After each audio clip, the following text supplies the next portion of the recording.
Doctor Babasaheb आंबेडकरांना संविधानाचे शिल्पकार खरंच म्हणतात का? डॉक्टर बाबासाहेब आंबेडकर हे कोणत्या समितीचे अध्यक्ष होते हे तुम्हाला माहीत आहे का? तर नमस्कार मित्रांनो, आज आपण या व्हिडिओच्या माध्यमातून जाणून घेणार आहोत या 2 प्रश्नांची उत्तरे.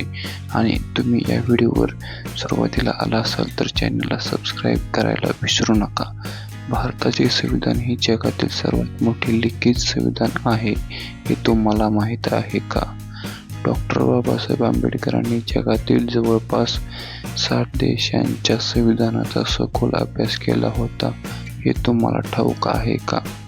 डॉक्टर बाबासाहेब आंबेडकरांना भारताचे संविधानाचे शिल्पकार म्हटले जाते कारण त्यांनी संविधानाच्या प्रत्यक्ष निर्मितीत, रचनेत आणि त्यातील अंतिम स्वरूप देण्यात अतुल्य आणि ऐतिहासिक भूमिका बजावली आहे.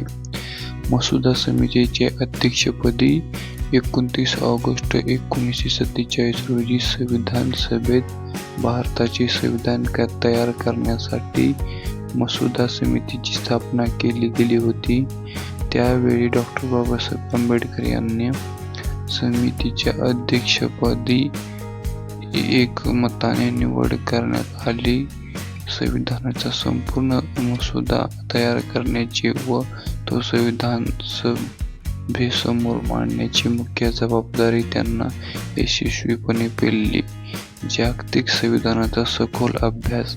संविधानाची रचना करत असताना त्यांनी जगातील प्रमुख 60 देशांच्या राज्यघटनांचा बारकाईने अभ्यास केला. या अभ्यासातून भारतातील परिस्थितीला आणि विविधतेला साजेसे असे सर्वोत्तम कायदे व तरतूद त्यांना आपल्या संविधानात समाविष्ट करावी लागली होती. सामाजिक न्याय आणि पायाभूत सुविधा.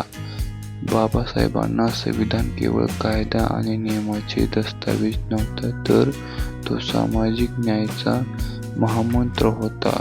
शंताकुंशन शोषण राहिलेल्या संघटना, समान संधी, मानवी हक्क आणि समान मिळवून देण्यासाठी उद्देशाने त्यांनी संविधानात तरतूद केली.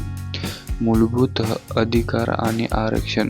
नागरिकांना स्वातंत्र्य आणि समता मिळवून देण्यासाठी संविधानात मूलभूत हक्क समाविष्ट करण्यात आले. तसेच वंचित, दुर्बल घटकांना मुख्य प्रवाहात आणण्यासाठी त्यांनी आरक्षणाची सुद्धा तरतूद केली होती. अस्पृश्य निर्मूलन. संविधानाच्या 17व्या कलमाद्वारे त्यांनी भारतात अस्पृश्य पाळणे हा कायदेशीर गुन्हा ठरतात. धर्मनिरपेक्षता.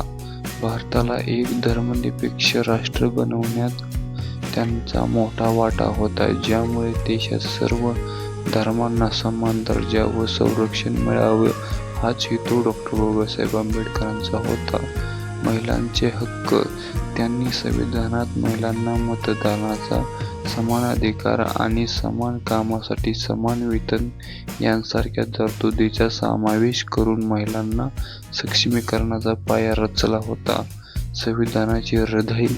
भारतीय संविधानातील कलम 32 घटनात्मक उपयोगाचा अधिकार हे नागरिकांच्या मूलभूत हक्काचे संरक्षण आहे. या कलमाला बाबासाहेबांनी संविधानाचा आत्मा आणि हृदय म्हटले होते. त्यांनी मसुदा समिती तयार करून घेतली आणि परिश्रम आणि संविधानातील प्रत्येक तरतुदी सविस्तर स्पष्टीकरण आपण या व्हिडिओच्या माध्यमातून पाहिले आहे. तुम्हाला हा व्हिडिओ आवडला असेल तर चॅनलला नक्की सबस्क्राईब करा.